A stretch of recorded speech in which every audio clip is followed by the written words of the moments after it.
Oke, di sini saya akan menjelaskan mengenai pengertian dari globalisasi. Globalisasi adalah integrasi dan interkoneksi yang melibatkan negara-negara, masyarakat, dan ekonomi di seluruh dunia. Istilah globalisasi berasal dari kata global yang artinya dunia dan lisatian yang artinya proses. Dengan begitu, globalisasi secara bahasa dapat diartikan sebagai suatu proses yang mendunia antar sesama manusia saling terbuka dan bergantung pada satu sama lain tanpa batas waktu maupun jarak. Nah, selanjutnya pengertian globalisasi menurut para ahli. Yang pertama menurut Ahmad Suparman. Ahmad Suparman mengatakan bahwa globalisasi adalah proses yang menjadikan sesuatu benda atau perilaku sebagai ciri dari setiap individu tanpa dibatasi oleh wilayah. Yang selanjutnya menurut Anthony Giddens. Menurut Anthony Giddens, bahwa globalisasi adalah intensifikasi hubungan sosial secara mendunia sehingga menghubungkan antara kejadian yang terjadi di lokasi yang satu sama yang lainnya serta menyebabkan terjadinya perubahan pada keduanya. Yang selanjutnya menurut Martin Alborn, globalisasi adalah proses terhubungnya penduduk dunia ke dalam komunitas global. Nah, selanjutnya menurut Thomas L. Friedman. Nah, globalisasi mempunyai dimensi ideologi dan teknologi. Apa itu dimensi ideologi dan teknologi? Yang pertama, dimensi ideologi yang tumbuh karena kapitalisasi dan pasar bebas. Sedangkan ideologi teknologi adalah teknologi informasi yang menyatukan dunia. Nah, selanjutnya menurut Princeton and Newman, globalisasi adalah perkembangan yang sangat cepat atas saling ketergantungan dan hubungan antar negara-negara di dunia dalam hal perdagangan dan keuangan. Yang terakhir menurut Lawrence E. Rothenberg, globalisasi adalah percepatan atau laju dan intensifikasi interaksi dan integrasi antar orang, perusahaan, pemerintah, dan negara yang berbeda. Di sini saya akan menjelaskan tentang faktor globalisasi. Jadi, faktor globalisasi itu terbagi menjadi dua, yaitu internal dan eksternal. Nah, faktor internal itu yang menyebabkan globalisasi terjadi merujuk pada elemen-elemen atau kebijakan yang ada di dalam suatu wilayah atau suatu negara. Dia itu mempengaruhi kemauan atau kemampuan negara tersebut untuk terlibat dalam situasi ekonomi, sosial, politik, dan yang lebih luas dengan dunia luar. Kemudian kalau yang eksternal itu, faktor eksternal yang menyebabkan globalisasi terjadi adalah elemen-elemen atau kejadian di luar suatu negara atau wilayah yang mempengaruhi dan mendorong interaksi ekonomi pula, sosial dan politik antar negara-negara atau wilayah-wilayah tersebut dengan dunia luar. Kemudian faktor internal itu dibagi menjadi 4, yaitu perkembangan teknologi, informasi dan transportasi. Yang kedua kerjasama ekonomi internasional. Yang ketiga kurangnya sumber daya alam. Yang keempat unsur budaya. Nah, yang dimaksud dari perkembangan teknologi, informasi dan transportasi adalah perkembangan teknologi, informasi dan transportasi telah memudahkan komunikasi dan interaksi antara negara di dunia. Hal ini menyebabkan terjadinya pertukaran informasi budaya dan perdagangan secara global. Kemudian yang dimaksud dari kerjasama ekonomi internasional itu adalah kerjasama ekonomi internasional seperti perdagangan bebas dan aliansi antar negara telah mendorong terjadinya globalisasi ekonomi. Kemudian kurangnya sumber daya alam. Yang dimaksud kurangnya sumber daya alam adalah mendorong terjadinya globalisasi ekonomi karena negara tersebut membutuhkan sumber daya alam dari negara lain. Kemudian yang terakhir unsur budaya, yaitu seperti musik, film, dan televisi telah mendorong terjadinya globalisasi, yang mana budaya ini disebabkan oleh adanya penyebaran unsur budaya antar negara melalui media dan internet. Kemudian faktor eksternal itu terbagi menjadi 3, yaitu perkembangan ilmu, pengetahuan, dan teknologi atau iptek. Kemudian yang kedua, adanya kesepakatan internasional tentang pasar bebas. Yang ketiga, modernisasi di negara lain. Yang dimaksud dari perkembangan ilmu pengetahuan dan teknologi atau yang kita sebut dengan iptek itu adalah terjadinya karena iptek telah memudahkan komunikasi dan interaksi antara negara di dunia. Kemudian yang kedua, adanya kesepakatan internasional tentang pasar bebas adalah seperti WTO atau World Trade Organization yang telah mendorong terjadinya globalisasi ekonomi. Kemudian yang terakhir, modernisasi di negara lain.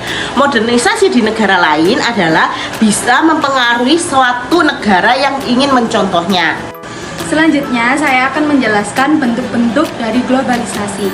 Yang pertama ada globalisasi di bidang ekonomi, yang kedua ada globalisasi di bidang teknologi, yang ketiga globalisasi di bidang politik, keempat globalisasi di bidang pendidikan, dan kelima ada globalisasi di bidang budaya. Yang pertama, saya akan menjelaskan apa itu globalisasi ekonomi. Globalisasi di bidang ekonomi adalah proses integrasi dan interkoneksi antara pasar, perusahaan, dan negara di seluruh dunia. Hal ini terjadi karena adanya kemajuan teknologi komunikasi dan transportasi yang memungkinkan pergerakan barang, jasa, dan modal secara lebih cepat dan efisien. Globalisasi di bidang ekonomi merupakan proses pengintegrasian ekonomi nasional ke dalam sistem ekonomi global yang diperankan oleh aktor TNCS, WTO, IMF, dan Bank Dunia. Dampak dari globalisasi ekonomi sangat beragam, mulai dari meningkatnya perdagangan internasional, terbukanya lapangan kerja baru, hingga terjadinya ketimpangan ekonomi antara negara-negara yang maju dan berkembang. Perdagangan bebas adalah salah satu contoh bentuk nyata globalisasi dalam bidang ekonomi. Selanjutnya, yang kedua ada globalisasi di bidang teknologi. Globalisasi di bidang teknologi adalah proses penyebaran dan penerapan teknologi secara global. Proses ini memungkinkan orang, perusahaan, dan negara untuk saling berinteraksi dan berkoordinasi dengan lebih mudah. Kemajuan ini diikuti dengan beberapa dampak negatif dan positifnya. Dampak positifnya adalah yang pertama, kemudahan dalam sarana transportasi. Yang kedua, ada kemudahan dalam mengakses informasi dari internet. Dan yang ketiga, memudahkan komunikasi jarak jauh. Dampak negatifnya adalah masuknya budaya asing yang baru, ketergantungan terhadap teknologi, banyak kejahatan di dunia maya. Yang ketiga adalah globalisasi di bidang budaya. Globalisasi di bidang budaya adalah globalisasi yang memengaruhi budaya pada tempat tersebut. Globalisasi menimbulkan berbagai masalah dalam bidang kebudayaan.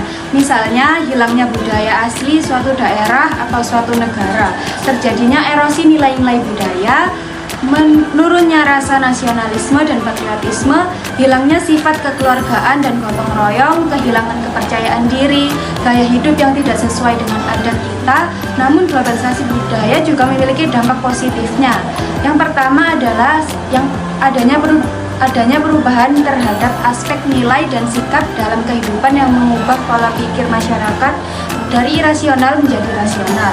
Yang kedua, semakin berkembangnya iptek yang membuat masyarakat menjadi lebih berinovasi, berkarya, dan mempermudah pekerjaan manusia.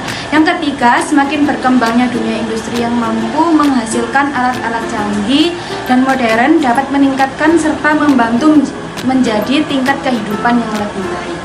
Selanjutnya yang keempat, globalisasi di bidang pendidikan. Dengan adanya globalisasi di bidang pendidikan ini, membuat semua orang dapat menempuh pendidikan dan memperoleh ilmu pengalaman tanpa adanya memandang batasan wilayah tertentu. Namun tidak dapat dipungkiri pula bahwa dampak globalisasi pendidikan ini memiliki dampak positif dan negatifnya. Di antaranya dampak negatifnya adalah komersional pendidikan, sebagaimana hilangnya kemurnian dalam pendidikan. Banyaknya didirikan sekolah-sekolah namun dengan tujuan berbisnis. Dan di antara banyak dampak positifnya adalah merubah pola pikir pengajar yang awalnya pengajar hanya menggunakan metode klasikal, sekarang sudah bisa menggunakan metode teknologi seperti pembelajaran dengan komputer dan lain sebagainya. Selanjutnya ada globalisasi di bidang politik. Globalisasi di bidang politik merujuk pada fenomena di mana hubungan politik antar negara-negara di seluruh dunia menjadi semakin terintegrasi dan saling terkait. Ini mencakup berbagai aspek seperti diplomasi, perdagangan internasional, kerjasama antar pemerintah, dan pengaruh negara-negara besar dalam urusan dunia globalisasi. Globalisasi politik ditandai dengan adanya kerjasama politik antar negara seperti kerjasama dalam bidang keamanan dan pertahanan, serta kerjasama dalam bidang hak asasi manusia, kerjasama dalam bidang keamanan dan pertahanan yang bertujuan untuk menciptakan stabilitas dan keamanan di dunia, kerjasama dalam bidang hak asasi manusia bertujuan untuk mempromosikan dan melindungi hak asasi manusia di seluruh dunia. Baik, di sini saya akan menjelaskan contoh globalisasi politik. Jadi yang pertama itu ada kerjasama internasional. Kerjasama internasional itu kerjasama yang dilakukan oleh dua negara atau lebih dalam suatu bidang tertentu. Kerjasama internasional ini dapat dilakukan dalam berbagai bidang seperti keamanan dan pertahanan, ekonomi atau budaya. Nah, jadi ada beberapa contoh kerjasama internasional yang telah dilakukan Indonesia. Salah satunya itu ada kerjasama antara militer Amerika Serikat dan Indonesia. Terus yang kedua juga ada munculnya organisasi internasional. Jadi munculnya organisasi internasional ini adalah yang anggotanya berasal dari berbagai negara di dunia. Organisasi internasional ini juga dibentuk untuk tujuan tertentu seperti kerjasama dalam bidang keamanan dan pertahanan, ekonomi atau budaya. Nah, selanjutnya juga ada beberapa contoh organisasi nasional seperti Perserikatan Bangsa-Bangsa seperti PBB, dan ada juga organisasi Perjanjian Atlantik Utara, itu yang disebut NATO. Ada juga organisasi kerjasama ekonomi dan pembangunan OECD, di mana itu juga ada organisasi perdagangan dunia sama asosiasi negara-negara Asia Tenggara seperti ASEAN. Nah, yang ketiga juga ada krisis dan konflik internasional, di mana ketika terjadinya krisis atau konflik internasional, negara-negara ini seringkali mencari dukungan dan campur tangan dari komunitas internasional. Jadi contohnya adalah ketika negara berusaha menyelesaikan konflik di Timur Tengah atau menangani krisis kemanusiaan seperti krisis pengungsi, seperti itu. Jadi yang keempat ada kebijakan perdagangan internasional, di mana negara-negara ini saling mengaruhi melalui kebijakan perdagangan internasional. Perjanjian perdagangan seperti perjanjian kerjasama Trans-Pasifik atau kesepakatan perdagangan bebas Amerika Utara, itu adalah contoh upaya globalisasi di bidang ekonomi dan politik. Baik, yang kelima saya akan melanjutkan tentang hak asasi manusia. Yang kelima, hak asasi manusia. Kerjasama dalam bidang hak asasi manusia bertujuan untuk mempromosikan dan melindungi hak asasi manusia di seluruh dunia. Contoh kerjasama dalam bidang hak asasi manusia antara lain: 1. Komisi Hak Asasi Manusia Perserikatan Bangsa-Bangsa Komnas HAM PBB. Yang kedua, Amnesty International. Yang kedua, Human Rights Watch. Kerjasama dalam bidang hak asasi manusia ini telah mendorong terjadinya globalisasi di bidang politik. Hal ini karena kerjasama ini telah meningkatkan kesadaran akan pentingnya hak asasi manusia di seluruh dunia. Yang keenam, ada isu lingkungan, perubahan iklim dan masalah lingkungan lainnya memerlukan kerjasama internasional. Kesepakatan internasional seperti Kesepakatan Paris tentang perubahan iklim adalah contoh konkret dari upaya global dalam mengatasi tantangan lingkungan. Yang ketujuh, ada penyebaran ideologi politik. Ideologi politik, baik yang berbasis negara atau non-negara, dapat menyebar lebih luas melalui media sosial dan komunikasi global. Misalnya, gerakan sosial dan politik seperti gerakan hak sipil di Amerika Serikat memiliki dampak yang luas di luar negara tersebut. Yang kedelapan, ada keamanan dan pertahanan. Kerjasama keamanan dan pertahanan antar negara bertujuan untuk menciptakan stabilitas dan keamanan di dunia. Contoh kerjasama keamanan dan pertahanan antara lain Organisasi Perjanjian Keamanan Kolektif CSTO. Yang kedua, Pakta Pertahanan Atlantik Utara NATO. Yang ketiga, Perjanjian Kerjasama Ekonomi Asia Pasifik APEC. Kerjasama keamanan dan pertahanan ini telah mendorong terjadinya globalisasi di bidang politik. Hal ini karena kerjasama ini telah meningkatkan keterkaitan antar negara dalam bidang keamanan dan pertahanan. Yang kesembilan, ada perjanjian internasional. Perjanjian internasional adalah kesepakatan antara dua negara atau lebih yang mengikat secara hukum. Perjanjian internasional dapat mencakup berbagai bidang seperti politik, ekonomi, atau budaya. Beberapa contoh perjanjian internasional antara lain: yang pertama, perjanjian Non-Proliferasi Nuklir (NPT), yang kedua Perjanjian Perdagangan Bebas Amerika Utara (NAFTA), yang ketiga Perjanjian Paris tentang Perubahan Iklim. Ini adalah contoh-contoh bagaimana politik di seluruh dunia semakin terhubung dan saling mempengaruhi melalui berbagai cara dalam era globalisasi. Globalisasi politik mencerminkan interkoneksi antara negara-negara dan dampaknya terhadap pengambilan keputusan politik serta kerjasama lintas batas dalam menangani isu-isu global. Dari globalisasi di bidang politik ada 3, yaitu yang pertama, meningkatkan peran Indonesia di mata dunia. Indonesia telah menjadi anggota aktif berbagai organisasi internasional seperti PBB, ASEAN, dan G20. Indonesia juga telah berperan aktif dalam forum internasional seperti KTT G20 dan KTT ASEAN. Hal ini menunjukkan bahwa Indonesia telah memainkan peran penting dalam percaturan politik dunia. Yang kedua, meningkatkan demokrasi dan HAM di Indonesia. Indonesia telah melakukan berbagai reformasi politik dan hukum untuk meningkatkan demokrasi dan HAM. Indonesia telah menghapuskan sistem otoriter dan menggantinya dengan sistem demokrasi. Indonesia juga telah meratifikasikan berbagai instrumen HAM internasional.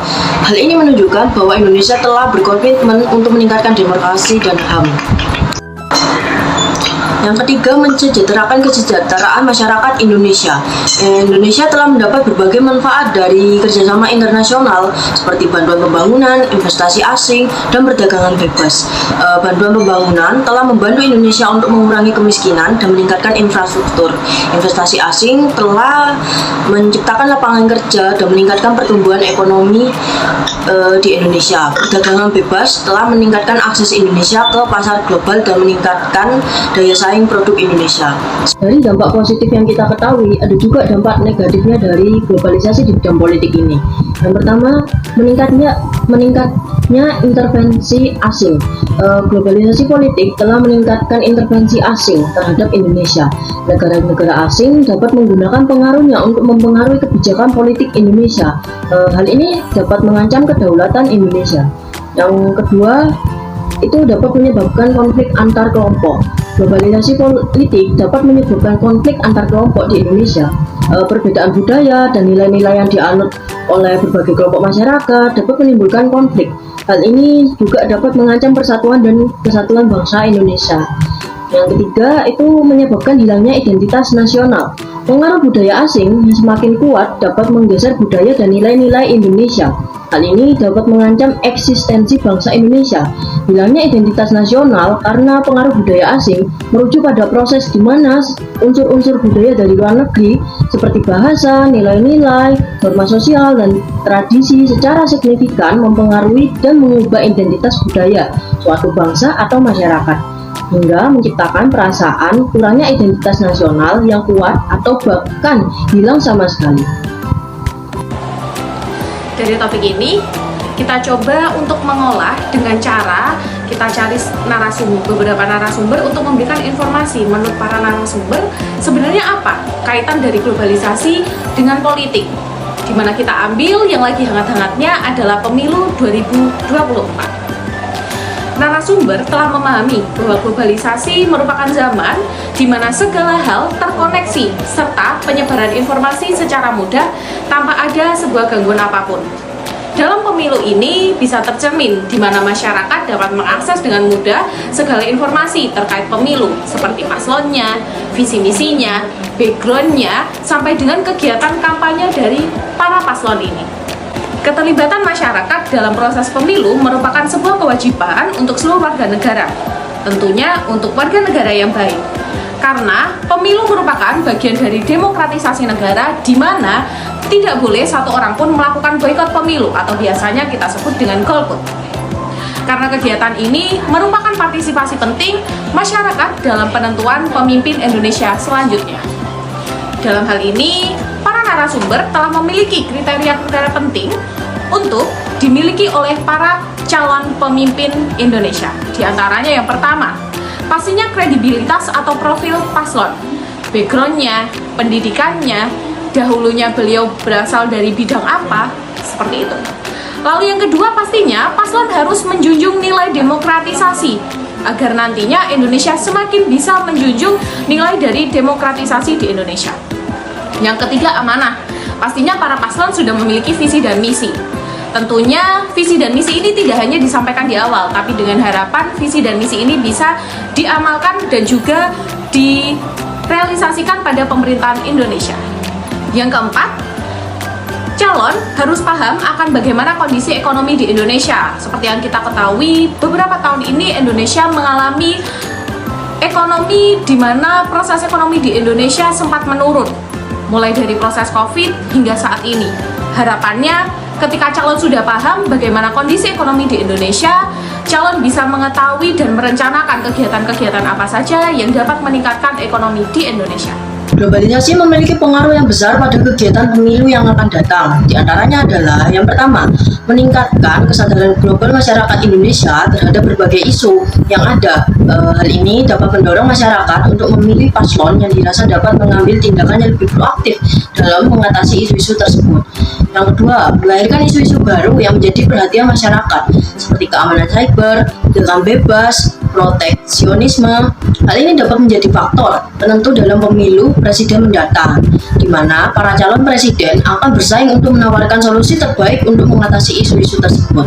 Yang ketiga, media sosial telah menjadi sarana komunikasi yang penting dalam politik, termasuk dalam pemilu presiden kali ini. Media sosial dapat digunakan untuk menyebarkan informasi, kampanye, dan membangun hubungan dengan pemilih. Hal ini dapat meningkatkan transparansi dan partisipasi masyarakat dalam pemilu. Mudah yang ditawarkan pada era globalisasi ini, para paslon dapat semakin kompetitif dalam persaingannya dengan memanfaatkan berbagai fasilitas yang ada, termasuk kampanye baik melalui offline maupun online, secara melalui sosial media. Globalisasi di masa pemilu Pilpres kali ini juga meningkatkan demokrasi serta transparansi pemilu pada masyarakat. Hal ini karena globalisasi telah meningkatkan akses masyarakat terhadap informasi dan komunikasi. Masyarakat dapat mengakses informasi tentang proses pemilu, termasuk tentang calon presiden, visi dan misi mereka, dan kinerja pemerintah. Hal ini dapat mendorong masyarakat untuk berpartisipasi aktif dalam pemilu dan membuat keputusan yang lebih terinformasi. Selain itu, globalisasi juga telah mendorong peningkatan partisipasi masyarakat dalam politik. Masyarakat dapat menggunakan media sosial untuk mengekspresikan pendapat mereka tentang berbagai isu politik, termasuk tentang pemilu. Hal ini dapat meningkatkan transparansi dan akuntabilitas pemerintah. Secara keseluruhan, apabila hal ini dimanfaatkan dengan maksimal, baik dari sisi paslon dan juga masyarakat, maka globalisasi memiliki potensi untuk meningkatkan transparansi dan demokrasi dalam pemilu Pilpres yang akan datang.